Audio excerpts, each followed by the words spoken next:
ദൈവ തിരുനാമത്തിന് മഹത്വമുണ്ടായിരിക്കട്ടെ. വചന പുലരിയിലേക്ക് ഏവർക്കും സ്വാഗതം.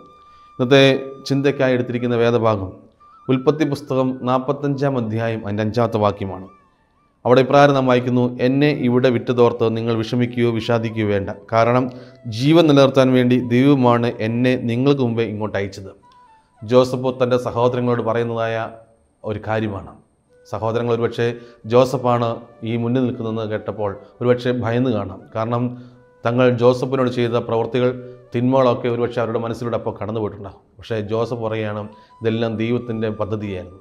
എനിക്ക് സഹനങ്ങൾ നൽകിയത്, എനിക്ക് തിന്മകൾ എൻ്റെ ജീവിതത്തിൽ വന്നത്, പ്രയാസങ്ങൾ വന്നതെല്ലാം ദൈവത്തിൻ്റെ പദ്ധതിയാണ്. കാരണം നമ്മുടെ കുലത്തിൻ്റെ, നമ്മുടെ ഗോത്രത്തിൻ്റെയൊക്കെ നന്മയ്ക്ക് വേണ്ടിയാണ് ഈ സഹനങ്ങളിലെല്ലാം ദൈവം എന്നെ ഇവിടെ കൊണ്ടെത്തിച്ചത്. പ്രിയമുള്ളവരെയും, ഈ പ്രഭാതത്തിൽ നാം ചിന്തിക്കണം, നമ്മുടെ ജീവിതത്തിൽ പ്രതിസന്ധികൾ, പ്രയാസങ്ങൾ, രോഗങ്ങളൊക്കെ നമ്മുടെ ഇടയിൽ ഉണ്ടായിട്ടുണ്ടെങ്കിൽ ഓർക്കണം, അത് നാളത്തെ നമ്മുടെ നന്മയ്ക്കുള്ള ഒരു ചവിട്ടുപടികളാണ്.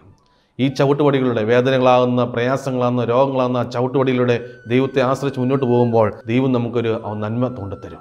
അത് നമുക്ക് മാത്രമായിരിക്കുന്നില്ല, നമ്മുടെ ചുറ്റും ആശ്രയിച്ചിരിക്കുന്ന നമ്മുടെ ചുറ്റുപാടുമുള്ളവർക്ക് കൂടെ അത് നന്മ കൊടുക്കുവാൻ നമുക്ക് സാധിക്കും. അതുകൊണ്ട് ജോസഫിൻ്റെ അനുഗ്രഹം, ഒരു നന്മ, മറ്റുള്ളവരെ ക്ഷമിക്കുന്ന, മറ്റുള്ളവരെ സ്നേഹിക്കുന്ന ഒരു നന്മ നമ്മളിൽ പ്രഭാതകാലത്ത് ഉണ്ടാകട്ടെ എന്ന് പ്രാർത്ഥിക്കുന്നു. ദൈവം നിങ്ങളെവരെയും അനുഗ്രഹിക്കട്ടെ.